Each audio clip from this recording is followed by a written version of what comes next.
they are a testimony ki that if you are honest and if they like the personality and the honesty, you would be rewarded well in the exam. And finally, ma'am ने जैसा बोला, keep an eye on your body language, and your body language tells a lot about you. And record yourself, practice the hard questions. If you bleed if you sweat more in peace, you would bleed less in war. तो दोस्तों के साथ tough मॉक्स, because they know you the best, और वो आपसे वही चुभने वाले सवाल पूछेंगे जिनके आपको जवाब नहीं पता होंगे।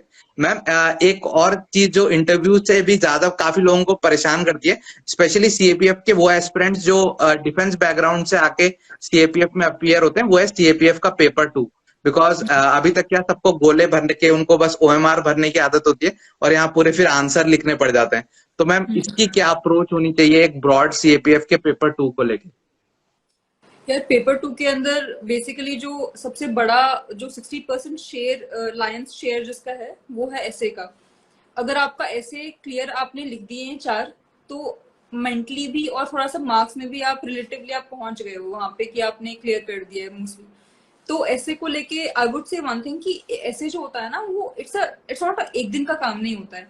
वो आप आज तक जो रहे हो, आपने आज तक जो किया है, आपकी जो बीइंग है, उसका एक समरी है, आप ये समझ लीजिए। तो फॉर एग्जाम्पल अगर 4 ऐसे हैं, तो अगर मैं अपनी स्ट्रैटेजी बताऊं, तो व्हाट आई डिसाइडेड, मैंने ये सोचा कि देखिए इतने मार्क्स का है और मुझे इतने वर्ड्स लिखने हैं। तो मैंने एक बार ट्राई किया था कि कागज में लिख के कि मैं एक पेज में कितने वर्ड्स लिख पा रही हूँ, एंड रफली आई हैड एन आइडिया कि मैं 500 वर्ड्स एक पेज में लिख पाती हूँ। एंड आई हैड एन, मतलब मैंने प्लान किया कि 1500 वर्ड्स का मैं हर एक ऐसे लिखूंगी, और आई थिंक इतने मार्क्स के लिए काफी है वो।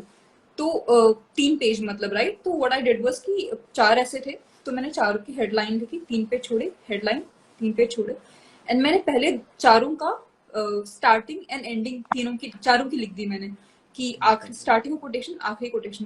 क्योंकि होता क्या है ना कि अगर आप जब स्टार्ट करेंगे लिखना, तो पहले ऐसे में आप इतना अपने आप को डाल देते हैं कि दूसरे के लिए उतना कंटेंट नहीं बचता, एंड थर्ड एंड फोर्थ वाला ऐसे एकदम जाता है, यार खत्म जल्दी से हो जाए। एंड मुझे ये वो नहीं करना था। I wanted to have all my 4 essays भले ही एवरेज हूँ, पर इक्वल लेवल के एवरेज हो। ये नहीं कि एक तो बहुत शेक्सपियर लेवल का है और एक एकदम ऐसे मतलब 3rd क्लास लेवल का है। सो that is what I did कि मैंने चारों के लिए पहले स्ट्रक्चर बना लिया, चारों के कोटेशंस लिख दिए मैंने, and then I started writing it. So once I knew कि मुझे जिस पे पहला लिखा है, तो आई न्यू कि मेरे पास 3 और बचे हुए हैं। तो मैं टाइम वैसे ही अपने आप को टाइम किया कि इसको थोड़ा फास्ट लिखना है, because I have 3 more left, I have 2 more left. तो ऐसे मैंने जो एक ही वो किया था कि I try to have 3 to 4 quotations in every essay, because it looks neat, it looks कि आपने बहुत एफर्ट डाला है उसमें। I try to have a basic structure for every essay, मतलब कि अगर जो मैं कह रही हूँ कोई बात रिपीट नहीं होगी, कोई जो मेरा आइडिया है वो आइडिया एक ही बार आएगा, वो रिपीट नहीं होगा। इसलिए what I did was, suppose मेरा मान लीजिए कोई क्वेश्चन ग्लोबल वार्मिंग के ऊपर है, राइट। अगर ग्लोबल वार्मिंग एंड फार्मासाइड, let us imagine a question like that कि ऐसे का क्वेश्चन है। So I had a basic structure कि व्हाट, व्हाई, व्हेन, हाउ, मतलब इस टाइप का बेसिक स्ट्रक्चर कि ग्लोबल वार्मिंग से इससे क्या हो रहा है, बेसिकली इसके रिपरकशंस क्या हो रहे हैं, इसके मतलब बेनिफिट्स क्या हैं, सोल्यूशंस क्या हैं। ये 4 मेरे पॉइंट्स हो गए, और चारों के मैंने एक एक पैरा लिख दिया नेक्स्ट ऐसे। So that is what I did कि हर एक का एक बेसिक स्ट्रक्चर, कि you should tell a whole story.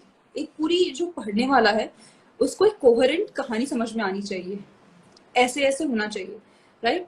So that is what I try to do, to have, and ये आपकी 6 W's and 1 H, ये क्वेश्चन बहुत आपकी, हाँ राइट, इट्स अ वेरी बहुत कन्वीनियंट तरीका है, it's a very good way to have a structure for an ऐसे।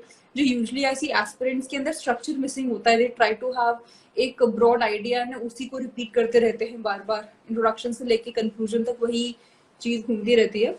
उससे अच्छा you try to address one question on one para, and next question next para, and try to have some kind of connection पहले para के end में और दूसरे para की शुरुआत में, try to have some kind of connection. तो उससे क्या हुआ कि नो वन विल से कि आपकी ऐसे में फ्लो नहीं है, आपके ऐसे में नेचुरल फ्लो आ जाएगा, and your essay will get definitely more marks. Then you have precis writing. So precis writing के अंदर आपको बेसिकली 1/3 वर्ड्स में उसको समराइज करना है एक पैराग्राफ को। सो फॉर दैट मैंने जैसे पैराग्राफ में लिखा ही होता है ऊपर कि इसमें 800 वर्ड्स या ऐसे कुछ है, आई वाज लाइक ठीक है 800 वर्ड है तो मुझे 1/3 करना है, तो उतने मैंने जो बॉक्सेस हैं, जो शीट आती है उसमें बॉक्सेस होते हैं, आई कैलकुलेटेड, एंड जो आखिरी बॉक्स था वहां मैंने हल्का मार्क कर दिया कि मुझे यहाँ तक लिखना है। Then I read the paragraph, और उसमें जो मेन इंपॉर्टेंट आइडियाज हैं, यानी कि आपको एक्सप्लेनेशंस पे ध्यान नहीं देना है। अगर कोई आइडिया इंट्रोड्यूस हुआ है तो आपको बेसिकली वो आइडियाज का समरी लिखना है। So you just focus on ideas. So I would like write one idea and then mark one, फिर एक और, हाँ ये एक नया आइडिया है, मार्क टू। राइटर्स कैसे करते हैं कि for example what they do is they have an idea, they explain it a bit, फिर एक आइडिया फिर एक्सप्लेन करेंगे थोड़ा सा, तो आपको बस वो चीजें छांटनी है, दैट इज इट। प्रेसी बस इतना ही होता है। आप word limit and number of ideas पे फोकस करिए। Then you have argument writing, right? So arguments के लिए I used to read Vision IAS के करंट अफेयर्स। विजन आईएएस में the good thing they do is कि पूरे साल के करंट अफेयर्स में हर टॉपिक वाइज इसके क्रिटिसिज्म्स क्या हैं, इनके बेनिफिट्स क्या हैं, they have both sides of questions. तो जो बेसिक जो बड़े बड़े इश्यूज थे उस साल, मैंने उन सभी के मैं पढ़ के गई थी कि हाँ इसके मेजर मेजर पॉइंट्स क्या हैं। मैंने and I try to have like 5 or 6 in each, 5 or 6 pros, 5 और 6 इसके अगेंस्ट में बातें। तो दैट इज इट। ग्रामर के लिए मैम आर्गुमेंट में एक और काफी, सॉरी टू इंटरजेक्ट मैम, एक डाउट आर्गुमेंट्स में रहता है, should we give an introduction और conclusion to the argument writing process, और should we just write the arguments? मैंने नहीं दिया था, as far as I remember मैंने कंक्लूजन नहीं दिया, क्योंकि यार टाइम नहीं होता है इतना वहां पे।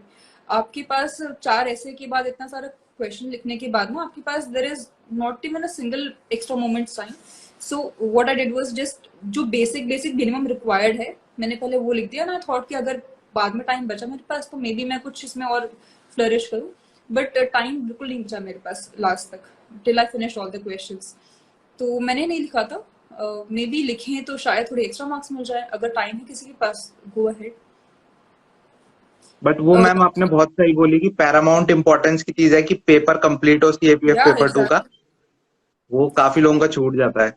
बिल्कुल बिल्कुल। लोग थोड़ा सा उसकी आप ये बात ध्यान रखिए कि जो क्वालिटी है, क्वालिटी मैटर नहीं करती उतनी जितनी क्वांटिटी मैटर करती है। फर्स्ट ऑफ ऑल आप फिनिश करिए, और इस लेवल का फिनिश करिए कि आप जैसे कहते हैं ना 7 on 10, 7 में से 10 में 7 नंबर आपके आ जाए।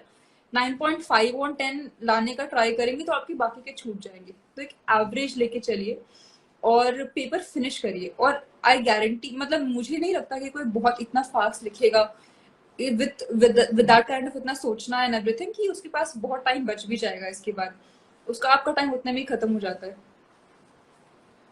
मैम नेक्स्ट पार्ट है रिपोर्ट राइटिंग और ग्रामर। राइट। रिपोर्ट राइटिंग, क्योंकि मैं उस टाइम एडिटोरियल्स पढ़ती थी तो एडिटोरियल्स के टाइप स्टाइल में मैं कुछ मैंने लिखा था, स्पेशल स्टाफ करस्पॉन्डेंट, और फिर this was scene on this, मतलब कोई भी घटना घटी है तो उसका डेट मेंशन करना, कौन कौन इन्वॉल्व था, उसका नाम एंड डेजिग्नेशन जैसे होता है ना ब्रैकेट में। And I try to do this thing कि अगर मैंने कभी कोई चीज इंट्रोड्यूस की है, कोई एक्रोनिम इंट्रोड्यूस किया, तो वो right the full form in bracket जैसे लिखते हैं उसके अंदर। और फिर व्हाट यूजुअली हैपेंस इज कि जो पेपर का जो आखिरी होता है ना, कोई भी रिपोर्ट का जो आखिरी पैरा होता है, it summarise the whole report. Usually मैंने ऐसा देखा था, तो I try to do the same thing कि कंक्लूजन में जो लास्ट पैराग्राफ था I summarise the whole thing कि it happened and everything everything ऐसा ऐसा हुआ, तो ठीक है बस खत्म। रिपोर्ट राइटिंग मैंने बहुत ज्यादा फोकस नहीं किया था, इट जस्ट जैसे हम स्कूल में लिखते थे तो स्कूल टाइप का ही, मैंने 10th स्टैंडर्ड में हमारे रिपोर्ट राइटिंग बोर्ड्स में आती थी तो मैंने उसी पैटर्न पे उसको लिखा था, format and everything same. Ma'am grammar? Right, grammar मेरे फादर ने मुझे ग्रामर पढ़ाई थी रेन मार्टिन से, तो वो थोड़ी काम आई, एक्टिव वॉइस पैसिव वॉइस, और वो बहुत ज्यादा बहुत स्ट्रिक्टली पढ़ाया था उन्होंने, वो सब तो कहीं रह गया था, इसलिए मैंने कुछ प्रिपरेशन नहीं की थी ग्रामर की। बट आई वुड से कि कोई अच्छी, किसी को ग्रामर में दिक्कत है तो इट इज बेटर कि थोड़ा स्टार्टिंग से कोई अच्छी ग्रामर की बुक उठाइए। मैंने रन मार्टी मैंने यूज की थी, बट वो एक बहुत पुराना मॉडल है, जो मतलब पुराने मिलिट्री के लोग होते थे वो उस टाइप की ब्रिटिश इंग्लिश बोलते थे, और अगर उससे कोई सिंपलर बुक आपके पास आजकल अवेलेबल है तो श्योर आप मतलब उसको प्रेफर कर सकते हैं। मैम एक क्वेरी और आ रही है कि सीएपीएफ का पेपर टू जो हिंदी मीडियम से लिखते हैं बच्चे, उनके लिए कोई सजेशन है कि वो कैसे प्रिपेयर कर सकते हैं? यार हिंदी मीडियम के लिए अनफॉर्चुनेटली मैं जानती नहीं हूँ किसी को जिसने हिंदी मीडियम से लिखा है, मतलब नॉट डायरेक्टली करेंटली, मतलब मैंने पता उतना, मतलब जितना मुझे लोग ऊपर ऊपर से पता है मुझे नहीं पता है। बट हिंदी मीडियम में दिक्कत ये होती है कि आपके पास कोचिंग इंस्टीट्यूट्स कम मिलते हैं, और जो मिलते भी हैं उनकी जो क्वालिटी ऑफ करेक्शन है बहुत ज़्यादा अच्छा नहीं होता है। तो I would rather suggest you कि आपके जो इंग्लिश मीडियम के आपके कोई अगर अच्छे पेयर्स हैं, आपको लग रहा है कि ये लोग इंग्लिश में इनको अच्छे मार्क्स मिल रहे हैं, तो आप उनको ही दिखाइए, क्योंकि वो कम से कम कंटेंट तो जज कर लेंगे। पर लैंग्वेज आपके पास अच्छी होती है, हिंदी मीडियम वालों की लैंग्वेज मैंने देखा है कोई कमी नहीं होती है, उनकी कंटेंट में दिक्कत होती है। कई बार वो इमोशंस में बहुत ज्यादा लिख देते हैं, और कई बार वो बहुत कम चीजें मतलब उसमें लिखते हैं। मतलब फ्लो जो एक होता है हमारा जो टेक्निकल लेवल का जैसे फ्लो होना चाहिए, जो कंटेंट होना चाहिए, वो कई बार वो नहीं जान पाते क्योंकि उनको बताया नहीं जाता उनके कोचिंग वगैरह वालों से। तो कोचिंग से ज्यादा आई वुड प्रेफर कि आप आपके जो सीनियर्स हैं, जो पियर्स हैं, उनको ही दिखाइए।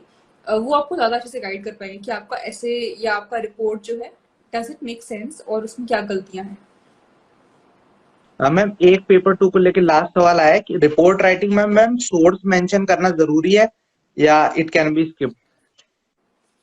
नहीं, मैंने कोई मेंशन नहीं किया था, जैसे कॉन्फिडेंशियल सोर्सेज या ऐसे मतलब नोन सोर्सेज या रिलायबल सोर्सेज जैसे कहते हैं ना, जैसे सेलिब्रिटी गॉसिप्स में होता है कि reliable sources close to the star have said, तो ऐसा ही कुछ reliable sources close to the incident have said this, reliable sources have said this, बस अ, तो वैसे ही लिखा था। सेम मैम, हमारे टाइम पे भी मतलब मैम ये डिपेंड भी शायद थोड़ा करता है कि टॉपिक कैसा है। अगर उस पर डायरेक्ट कोई सोर्स है, सपोज मिनिस्टर ने कुछ कहा, then you can quote, otherwise if you don't have any specific source, तो मैम हमारे अटेम्प्ट में भी शायद सबने ऐसे ही किया था कि that known sources have disclose this, ऐसा हाँ, ऐसा इसी। इट्स अ सेफ बेट, मतलब किसका ही नाम लिखोगे वहां पे तो। यस और मैम। प्रधानमंत्री का नाम तो लिखना ही मत, कि आपको लगे कि मैं डिफेंस मिनिस्टर का नाम लिख दूंगा या फिर मैं ये होम मिनिस्टर का नाम लिख दूंगा, तो ऐसा कोई, सरकार में जाना है आपको, सरकार से छेड़खानी नहीं करनी है, तो रिस्पेक्ट दैट रैंक, और बस कॉन्फिडेंशियल सोर्सेज और नॉन सोर्सेज पे आप मतलब गेम रखिए अपना। अब मैम पेपर वन की बात कर लेते हैं मैम। बुक लिस्ट तो बहुत बड़ी है, मतलब इट्स लाइक एन एबिस जिसका कोई एंड ही नहीं है।